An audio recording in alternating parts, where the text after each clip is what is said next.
그에 따라 영업이익과 당기순이익도 적자로 전환된 상황입니다. 분할되기 전에 현대중공업은 어땠을까요? 안녕하세요, 아이언입니다. 오늘은 현대중공업의 기관투자자 수요예측 결과와 현대중공업이 적자가 지속되는 이유에 대해서 알아보도록 하겠습니다.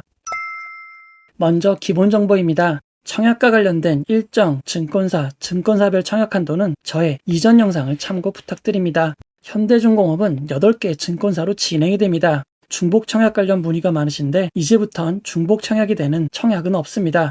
8개의 증권사 중 하나를 골라 청약하셔야 합니다. 이전 추정 경쟁률에 큰 오류가 있었습니다. 계산에 문제가 있어 기존 경쟁률의 2배를 하셔야 합니다. 카카오뱅크나 SK, IE 테크놀로지에 비해 현대중공업의 청약 규모가 작은 편입니다. 그에 따라 경쟁률은 더욱 높을 수 있는 점 주의하시기 바랍니다. 만약 추정대로 경쟁률이 1000대 1이 된다면 청약 증거금 3천만 원당 한 주라고 생각하시면 될 것 같습니다.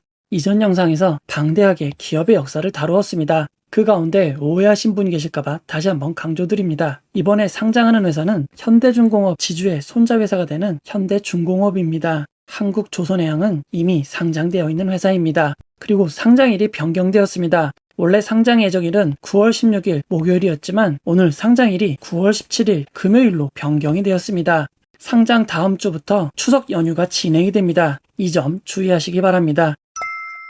현대중공업의 수요예측 결과를 알아보도록 하겠습니다. 공모가는 희망 공모가 밴드 52,000원부터 6만원 중 최상단인 6만원으로 확정이 되었습니다. 총 1633곳의 기관이 참여하여 1835.87대 1의 경쟁률을 기록하였습니다. 2021년 수요예측 평균 경쟁률은 1280.01대 1입니다. 평균에 비해 매우 높은 수치입니다. 올해 진행된 수요예측 경쟁률과 비교하면 현대중공업의 1835.87대 1은 넥스트의 2122.07대 1, SK IE 테크놀로지의 1882.88대 1, 다음가는 세 번째로 높은 경쟁률입니다. 수요예측 신청 분포를 알아보도록 하겠습니다. 거의 모든 수요예측이 공모가 밴드 상단과 상단 초과에 몰려 있습니다. 외국인 기관 투자자의 단 2건만 공모가 밴드 상단 이하인데 그중 한 건은 수량도 없는 상황입니다. 크게 신경을 쓰지 않아도 될 것 같습니다. 수요예측 결과에서 가장 중요한 의무보유 확약에 대해서 알아보도록 하겠습니다. 큰 잘못이 없어 보이는 표이지만 건수와 수량의 합계가 맞지 않는 상황입니다. 또다시 범인을 찾아야 될 것 같습니다. 수치를 확인해 본 결과 15일 확약에 건수와 수량이 잘못 표기되었습니다. 유실적 해외 기관 투자자의 15일 의무보유 확약 신청 건수가 제대로 포함되지 않은 것입니다. 주관사에서는 신청할 일이 없다고 생각하고 더하지 않은 것 같습니다. 오류가 있는 부분을 수정하여 반영하면 건수 기준 48.87%, 수량 기준 53.17%의 매우 높은 의무보유 확약을 기록하였습니다. 올해 진행된 수요예측의 의무보유 확약과 비교해보면 현대중공업의 53.17%의 의무보유 확약 수치는 올해 가장 높았던 SK IE 테크놀로지, 일진 하이솔루스, SK 바이오사이언스 다음가는 네 번째로 높은 의무보유 확약 신청입니다. 현대중공업의 기관투자자 수요예측 결과는 경쟁률도 높고 의무보유 확약도 높은 상황입니다. 전반적으로 기관투자자 수요예측 결과는 매우 좋다고 할 수 있습니다. 현대중공업의 수요예측 결과를 대형 IPO의 결과와 비교해 보도록 하겠습니다. 현대중공업의 수요예측 경쟁률은 SK IE 테크놀로지 다음가는 두 번째로 높은 경쟁률입니다. 서류상 숫자인 수요예측 참여 금액의 합계를 살펴보면 현대중공업의 청약 규모가 아주 크지는 않아 금액으로는 카카오뱅크와 SK IE 테크놀로지 다음가는 세 번째를 차지하게 되었습니다. 참여 기간의 숫자를 보면 현대중공업의 기관 투자자 참여 숫자는 카카오뱅크와 일진 하이솔루스의 사이가 됩니다. 수요예측 분포에서 공모가 밴드 상단을 초과한 비율을 보면 그렇게 높은 편은 아닙니다. 의무보유 확약 비율을 비교해 보도록 하겠습니다. 현대중공업의 의무보유 확약 비율은 대형 IPO 중에서도 높은 편입니다. 빅히트와 카카오뱅크보다 높은 수준이고 SK 바이오사이언스, 카카오게임즈보다 조금 낮은 수준입니다. 기관 투자자들이 신청한 의무보유 확약 기간별 비율을 살펴보면 현대중공업의 의무보유 확약은 단기인 15일 1개월보다 장기인 3개월 6개월의 비율이 매우 높습니다. 많은 기관 투자자들이 상장 후 3개월 6개월 후에도 공모가 이상은 될 거라고 판단한 것 같습니다. 현대중공업의 장기 의무보유 확약 비율은 크래프톤, 카카오뱅크보다 좋고 SK 바이오사이언스와 비슷한 수준입니다. 현대중공업의 예상 유통 가능 물량을 알아보도록 하겠습니다. 현대중공업은 상장일 매각 가능한 기존 주주의 물량은 없고 공모주주인 일반 청약자와 기관 투자자만이 매각이 가능합니다. 시가총액에 비해 공모 규모가 적어 상장일 유통 가능 비율은 낮은 수준입니다. 여기서 기관 투자자들의 의무보유 확약이 제외되어야 합니다. 신청된 의무보유 확약 수량 기준 대형 IPO에 실제 배정되는 경영만큼 의무보유 확약이 배정된다면 예상 유통 가능 비율은 8.4%까지 낮아지고 시가총액을 반영한 예상 유통 가능 금액은 4,464억 원 수준이 됩니다. 하지만 의무보유 확약의 실제 배정 비율이 매우 큰 편차를 보이는 점은 변수입니다. 현대중공업의 예상 유통 가능 물량을 올해 상장 종목과 비교를 해보면 프레스티지 바이오파마와 SK 바이오사이언스의 사이가 될 것으로 보입니다. 현대중공업의 수익성 추이에 대해서 알아보도록 하겠습니다. 현대중공업의 2021년 상반기 수익 지표를 확인해보면 매출은 3조 9,349억 원을 기록하였지만 영업이익이 마이너스 3,943억 원을 기록하였습니다. 당기순이익도 마이너스 3,455억 원을 기록하여 영업이익, 당기순이익 모두 적자를 기록하였습니다. 현대중공업이 2021년 상반기의 성적이 유난히 나쁜 것은 아닙니다. 2019년 6월 1일 분할된 이후 현대중공업의 매출은 지속적으로 감소되고 있고 그에 따라 영업이익과 당기순이익도 적자로 전환된 상황입니다. 분할되기 전에 현대중공업은 어땠을까요? 이전 영상에서 다루었지만 현대중공업에서 많은 회사들이 분리되었습니다. 그에 따라 지표가 차이가 있는 점 감안하여 봐주시기 바랍니다. 2009년부터 2021년까지의 매출과 영업이익 추이를 그래프로 만들어 보았습니다. 현대중공업의 매출은 2012년 25조 원의 매출로 정점을 찍었고 영업이익은 2010년 3조 6천억 원으로 최고치를 기록하였습니다. 하지만 이후 매출과 영업이익은 지속적으로 하락하고 있는 추세입니다. 그에 따라 현재 상장되어 있는 한국조선해양의 주가도 2011년 정점을 찍고 하향세를 기록하고 있습니다. 현대중공업의 매출 구조를 알아보도록 하겠습니다. 2021년 상반기 사업부문별 매출을 보면 조선이 75.39%로 매출의 4분의 3을 차지하고 있고 해양 플랜트가 5.52%, 엔진 기계가 18.32%, 기타 매출은 0.77%밖에 되지 않습니다. 2018년부터 2021년 상반기까지의 사업 부문별 매출을 살펴보면 해양 플랜트 매출은 해가 갈수록 낮아지고 있고 조선과 엔진기계 매출이 비중을 늘려가고 있는 상황입니다. 2021년 상반기 사업 부문별 영업이익을 살펴보면 매출의 4분의 3을 차지하는 조선에서 대규모의 적자가 발생하였습니다. 매출은 얼마 되지 않는 해양 플랜트 부분에서도 1,000억 가까이 적자가 발생한 상황입니다. 이제 매출과 영업이익의 대부분을 차지하는 조선 부문에 대해서 좀 더 자세히 알아보도록 하겠습니다. 현대중공업의 매출과 영업이익이 급감하고 있는 데는 어떤 이유가 있는 걸까요? 2000년부터 2021년 상반기 사이에 신규 수주량 추이를 알아보도록 하겠습니다. 신규 수주량이란 새로운 배를 만들기 위해 주문하는 양으로 보시면 됩니다. 신규 수주량은 2007년 정점을 찍었고 2008년 글로벌 금융위기, 2012년 유럽 재정위기로 인해 큰 폭의 하락이 있었습니다. 2013년 수요가 반짝 회복하였지만 이후로도 수요가 줄어들고 있는 추세입니다. 반면에 배를 생산하는 기업들은 꾸준히 늘어나고 있었습니다. 2005년부터 기존 조선 1위이던 일본을 제치고 안정적으로 1위를 차지하고 있었지만 2010년 이후에는 중국이 추월한 상황입니다. 현재 조선업계는 신규 주문은 줄어들고 경쟁자가 늘어남에 따라 상황이 안 좋게 된 것입니다. 하지만 우리나라 조선업계에 안 좋은 상황만 있는 것은 아닙니다. 2015년부터 2020년까지 배의 종류별로 신규 수주한 현황을 살펴보면 LNG선은 우리나라가 압도적으로 수주하였고 중국은 벌크선, 컨테이너선에서 강세를 보이고 있는 상황입니다. 먼저 배의 종류를 짧게 알아보도록 하겠습니다.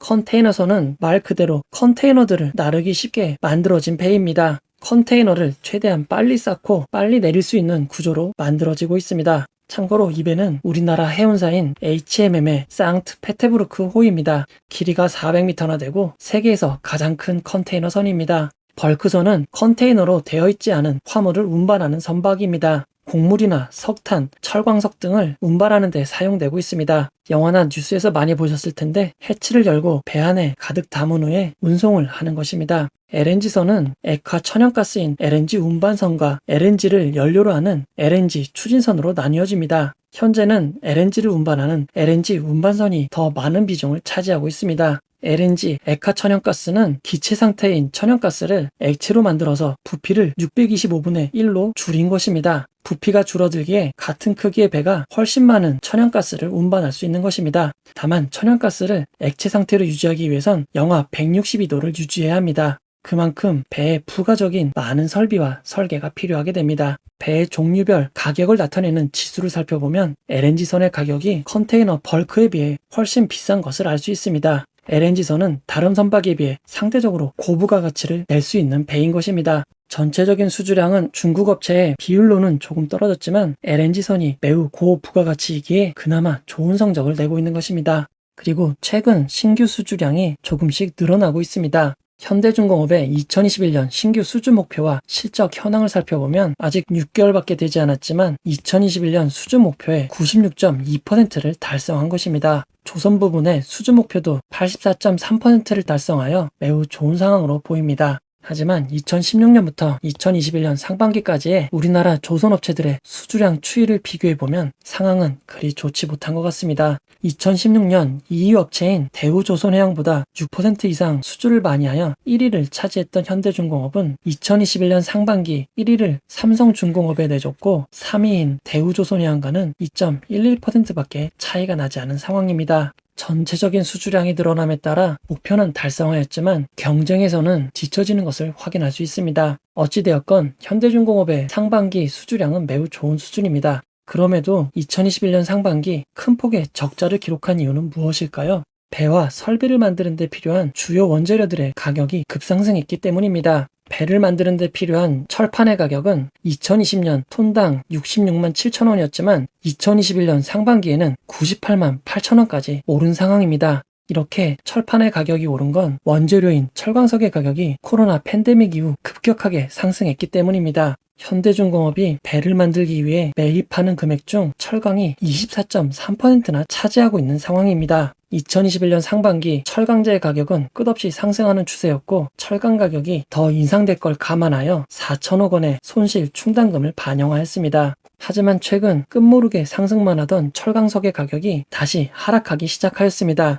철강석의 가격이 안정이 된 것은 매우 다행이지만 현대중공업은 포스코와 철강제의 가격을 6개월마다 계약하고 있는 상황입니다. 이미 8월 인상된 가격으로 협상을 완료한 것으로 알려져 있습니다. 이렇게 원자재 가격이 큰 폭으로 상승할수록 선박 계약의 구조상 현대중공업에게는 매우 큰 손해를 주게 되어 있습니다. 계약할 때는 대부분 정해진 금액으로 계약을 하게 됩니다. 하지만 큰 배를 만드는 데는 몇 년이 걸릴 정도로 오래 걸리게 되어 있습니다. 만약 계약했을 당시와 달리 주요 원자재가 큰 폭으로 상승을 한다면 배를 만드는 입장에선 수익이 적어지거나 심한 경우엔 손실을 볼 수밖에 없습니다. 그리고 결제대금 방식의 위험성도 있습니다. 예전에는 계약을 할 때 계약금이 많은 부분을 차지하였지만 경쟁이 심화되면서 계약금은 점점 낮아지고 있습니다. 보통 배를 만드는 계약을 하면 계약 시에는 20%의 비용을 지불하고 6개월 후에는 10%, 최초로 배를 만들기 위해 철판을 자르는 착공식 때 10%, 배를 만드는 작업장인 도크에 위치하는 기공식 때 10%, 완성되고 인도할 때 잔금인 50%를 받아왔습니다. 이 방식을 처음에 받는 계약금보다 마지막에 받는 잔금이 더 크다고 하여 헤비테일 방식이라고 부릅니다.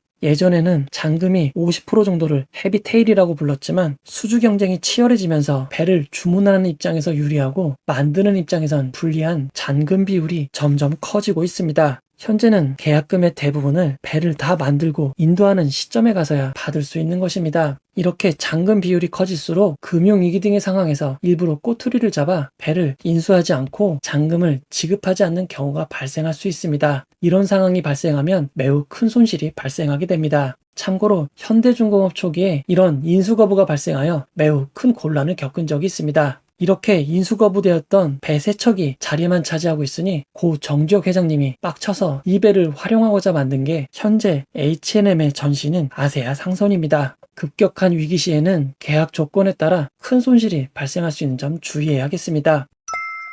현대 글로벌 서비스에 대해서 알아보도록 하겠습니다. 현대중공업이 분할되기 전이었던 2016년 현대글로벌서비스는 현대중공업에서 분할되었습니다. 현대글로벌서비스는 현대중공업이 만든 2,000척이 넘는 배를 대상으로 AS와 수리사업을 하는 알짜 회사입니다. 현재는 스마트십 솔루션과 그린 에너지 솔루션을 영위하고 있습니다. 현대글로벌서비스는 현대중공업 그룹 내에서 가장 큰 성장세를 보이고 있는 회사입니다. 이 회사가 현대중공업에 그대로 남아있었다면 매우 큰 도움이 되었을 것 같습니다. 현대글로벌서비스의 CEO는 현대중공업 지주 최대 주주의 장남인 정기선 CEO입니다.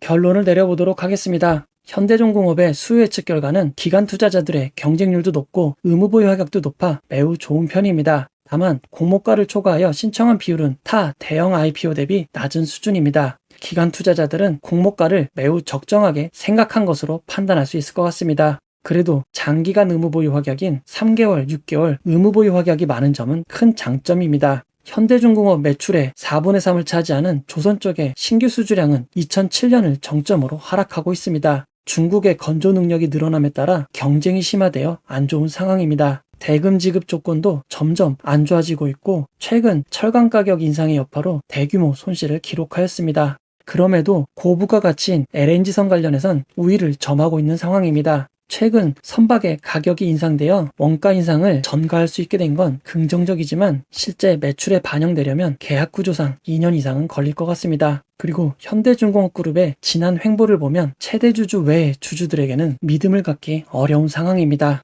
언제 회사의 어떤 부문이 분할되고 합병될지 모르는 점은 매우 큰 리스크입니다. 2000년, 2010년대의 황금기는 다시 맞기 어려운 것은 사실일 것 같습니다. 그러나 공모주 투자자 입장에선 기관 투자자의 수요 예측 결과가 좋고 의무보유 확약 실제 배정에 따라 상장 당일 유통 물량이 대형 IP 기준으로는 적은 수준이 될 수 있는 점은 큰 장점이 될 것 같습니다. 이 영상은 후원해온 여러분들의 후원과 구독자분들의 슈퍼땡스, 댓글을 통한 따뜻한 격려로 제작이 되었습니다. 항상 고맙습니다. 이 영상은 투자 권유가 아니며 투자는 오롯이 투자자의 판단으로 이루어져야 합니다. 혹시 영상에 잘못된 점, 보충이 필요한 점은 채널의 커뮤니티 게시판이나 영상 고정 댓글로 안내해 드리도록 하겠습니다.